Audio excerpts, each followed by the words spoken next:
We have some breaking news here on NFL Daily as the Chicago Bears have traded the number 1 overall pick in the 2023 NFL Draft to the Carolina Panthers, and it sends a ripple effect across the entire National Football League. We're about to break it down. But first, we wouldn't be able to do this show if it wasn't for Manscaped. You can get 20% off and free shipping on the best men's grooming products by heading to manscaped.com/chat and use the promo code chat. So the trade details at hand are fascinating for a couple of reasons, because we know that the Carolina Panthers are in desperate need of a franchise quarterback, and they've been looking for one since they moved off of Cam Newton. And now they're in a position in which they can get their next signal caller. And for the Chicago Bears, they're in the midst of this rebuilding process right now where maybe it didn't make sense to hold on to that number 1 pick. Instead, maybe get back a chest full of draft compensation and a really good player in DJ Moore. So here are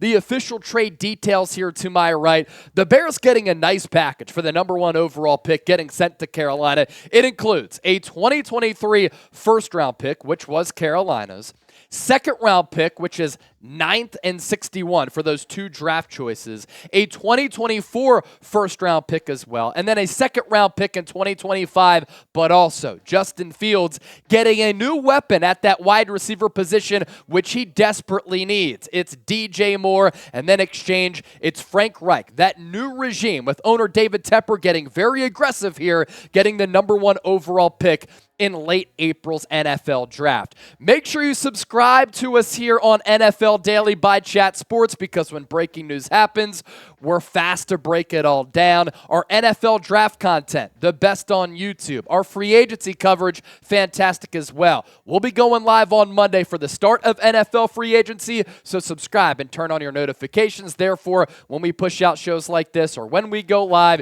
you will get notified. So a big portion of this trade that I think gets really swept under the rug, because everybody's talking about the number 1 pick in Carolina, according to all accounts, maybe going to draft Bryce Young, is the fact that DJ Moore is heading to the Windy City. And it became clearer and clearer last year as Justin Fields got more comfortable at that quarterback spot that he relied way too much on his legs to make plays. He simply needs more help at that wide receiver position. And he gets it here with DJ Moore, who's been steadily putting up a lot of production throughout his NFL career. And you look at what he's done over the last 4 seasons, consistently among one of the best wide receivers in the sport when you turn on the tape, but also when you take a gander at the stat sheet. In 2019, really starts to burst onto the scene with 87 catches, 1,100 yards, 4 touchdowns. In 2020, really good as well with 66 catches, nearly 1,200 yards and 4 touchdowns. 2021 reels in 93 balls for 1,200 yards and 4 tutties. And keep in mind that in 2022 and in years prior, there has not been a lot of stability at that quarterback position that has not stopped DJ Moore from putting up some digits. We want to hear from you down in the comment section. For all NFL fans out there, this will be our pinned comment. So if you get hit with that YouTube ad break, make sure you scroll on down and get your votes in. Who won the trade? Was it the Bears, type B? Was it the Panthers, type P? Let us know down below in the comment section. So you look at the trade details once more, and I think that this is a move that benefits both parties.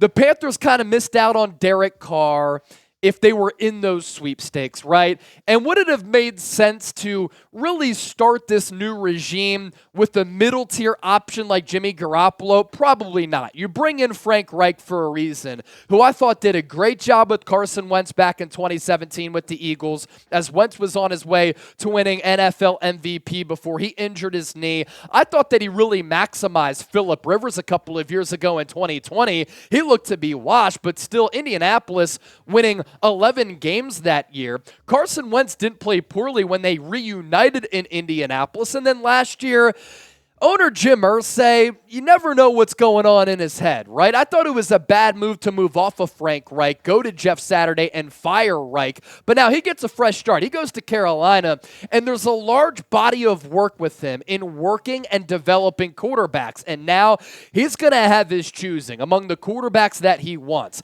A lot of buzz out there. It's going to be Bryce Young. I think that should be the pick. Could they go C.J. Stroud? It'd be a huge shocker to me if they went with Anthony Richardson because of his lack of production at the college level. 17 touchdowns, 9 picks last year. But it makes sense for the Panthers in that regard, and it makes sense for the Bears. They have multiple needs on that roster, and for general manager Ryan Poles, head coach Matt Eberflus, they get multiple picks now, in the future, and a premier player in the moment to help that team out. Now, as I said off the top of the show, NFL Daily is presented by Manscaped. And breaking news, not only can you join the 7 million men who trust Manscaped with the best men's grooming products, but also they've entered the beard game as well. Like Jay-Z once said, this is a public service announcement. Manscaped now has beard products and is going even further with their brand new Weed Whacker 2.0. Go ahead and tell the world that the leaders in below-the-waist grooming are traveling north of your South Pole with their revolutionary grooming products. The new Weed Whacker 2.0 and their new beard line confirms they have all the best tools for your hygiene toolbox. Time for you to upgrade your game by heading to Manscaped and use our code CHAT for 20% off and free shipping. With the Beard Hedger Pro Kit as well, it's a cordless item. The Beard Hedger, tough on hair but smooth on your face, leading to single stroke efficiency that brings satisfaction one stroke at a time. They also have shampoo and conditioner, beard oil, beard balm to moisture, style, and shimmer you near beard. Plus, the kit has 3 free gifts, a beard brush comb, as well as some scissors. So one more time, manscaped.com/chat, promo code chat for 20% off and free shipping. Now, producer Tom Downey, usually the host here on NFL Daily, although we're a little short-staffed today, so he's producing, put together his list of the top NFL draft prospects in this upcoming draft class. And you look at this list, right? A semblance of different options that the Panthers could go with, from Bryce Young to C.J. Stroud to Will Levis to Anthony Richardson. I think there are a lot of reasons behind Bryce Young picking up a lot of momentum with sports books and also reports out there that he is going to go to Carolina with the number 1 overall pick. This is the selection that I would make. The only thing that I'm concerned about with Bryce Young is the fact that he's a little bit slight in stature. So too was Kyler Murray. That didn't stop the Cardinals from drafting him. And before the ACL and a bad year last year in 2022, I thought that Kyler Murray was off to a nice little start in his NFL career. You might worry about the work ethic with Kyler Murray, though. You don't worry about that with Bryce Young. And why I love him is that I think his game translates to the NFL level the best among all of these quarterbacks. Timing, anticipation, pocket feel, pocket mobility, pocket awareness, big game experience. He can make the big boy throws. Does he have a bazooka? No. Is he the greatest athlete? No.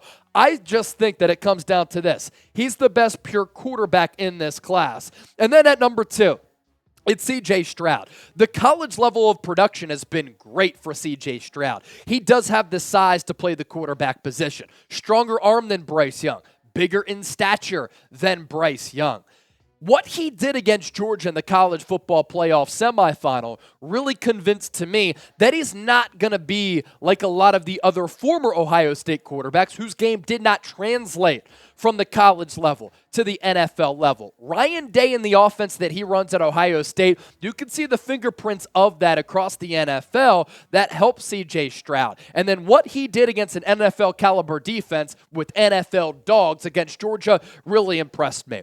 Where I get concerned with a guy like Will Levis, as well as Anthony Richardson, is the Jekyll and Hyde nature to their game. It's the lack of college production. It's when I turn on the tape, some moments they look really good, other moments they don't look all that good. And that's where I get concerned with Will Levis as well as Anthony Richardson. And I give Will Levis a lot of credit. He goes to Penn State to start his college career. He's backing up Sean Clifford. When he was used by James Franklin, it wasn't as a thrower. It was a short yardage, goal line quarterback who would occasionally run the Wildcat.